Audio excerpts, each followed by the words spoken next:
সম্প্রতি পশ্চিমবঙ্গে ছিল আইপ্যাক ইস্যু, যে ইস্যু সরাসরি সুপ্রিম কোর্ট পর্যন্ত করায়। তবে এবার এই সুপ্রিম কোর্টের আইপ্যাক মামলার শুনানি তা কিন্তু আবারও পিছিয়ে দেওয়া হলো। পরবর্তী শুনানি হবে 18ই মার্চ। রাজনৈতিক স্বার্থে ইডিকে ব্যবহারের অভিযোগ করেছিল পশ্চিমবঙ্গ সরকারের। ঠিক সে বিষয়ে বিস্তারিত জানবো। টেলিফোন লাইনে যুক্ত হয়ে গেছে প্রতিনিধি সোম মুখোপাধ্যায়। সোম, রাজনৈতিক স্বার্থে ইডিকে ব্যবহারের অভিযোগ পশ্চিমবঙ্গ সরকারের, এবং সেই অভিযোগ এবার গড়ালো সুপ্রিম কোর্টেও, কিন্তু একের পর এক ডেট দেওয়া হচ্ছে, পিছিয়ে দেওয়া হচ্ছে শুনানির দিনক্ষণ। আবারও দেওয়া হলো 18ই মার্চ। কি বলবে এই বিষয়ে? তিনবার শুনানি পেছানোর পর বুধবার দিন ফের সুপ্রিম কোর্টের বিচারপতি প্রশান্ত কুমার মিশ্র এবং বিচারপতি সঞ্জীব মেহতার ডিভিশন বেঞ্চে এই মামলার শুনানি হওয়ার কথা ছিল, কিন্তু এই শুনানিটা পিছিয়ে যায়। জানা গেছে যে গত 3রা ফেব্রুয়ারি এই মামলা যেদিনকে শুনানি হওয়ার কথা ছিল, সেদিনকে ইডির তরফ থেকে আবেদন করে বলা হয় যে পশ্চিমবঙ্গ সরকার যে হলফনামা এই বিষয়ে সুপ্রিম কোর্টে জমা দিয়েছে সেটা খতিয়ে দেখার সময় দেওয়া হোক, কারণ ইডিও এই ব্যাপারে পাল্টা হলফনামা দিতে চায়। সেই আবেদন মেনে এক সপ্তাহ পিছিয়ে শুনানির দিন ধার্য করেছিল। 10 তারিখে সেই শুনানি হওয়ার কথা ছিল, কিন্তু সেদিনও শুনানি হয়নি, কারণ পশ্চিমবঙ্গ সরকারের আইনজীবী কপিল সিব্বল অসুস্থ ছিলেন। পরে শুনানি স্থগিত হয়।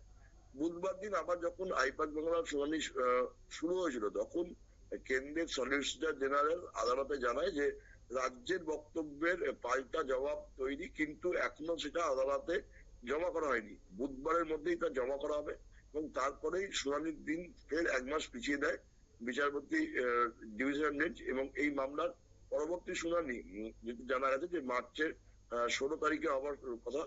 দেখো, 8ই জানুয়ারি থেকে এই মামলাটা নিয়ে পশ্চিমবঙ্গের রাজনীতি উত্তাল হয়ে যায়, কিন্তু এখনো পর্যন্ত এই মামলাটিতে শুনানি শুরু হয়নি। ফলে জল্পনা উঠছে যে কংগ্রেস বা সিপিএম এর তরফ থেকে অভিযোগ করা হচ্ছে যে তৃণমূল এবং বিজেপি নিজেদের মধ্যে আন্ডারস্ট্যান্ডিং করে ঠিক ভোটের আগে এই ইস্যুটা জিইয়ে রাখতে চাইছে, এবং বিধানসভা নির্বাচন দিনক্ষণ ঘোষণা যখন হবে তখন ইডি থেকে তৎপরতা দেখা যাবে এবং মুখ্যমন্ত্রী মমতা বন্দ্যোপাধ্যায়কে একটা জায়গা তৈরি করে দেওয়া হবে, যাতে মুখ্যমন্ত্রী মমতা বন্দ্যোপাধ্যায় আন্দোলন করতে পারেন ইস্যুটা নিয়ে এবং মানুষের কাছে পৌঁছতে পারেন। উল্টো দিকে বিজেপিও মমতা বন্দ্যোপাধ্যায়কে আক্রমণ করবে।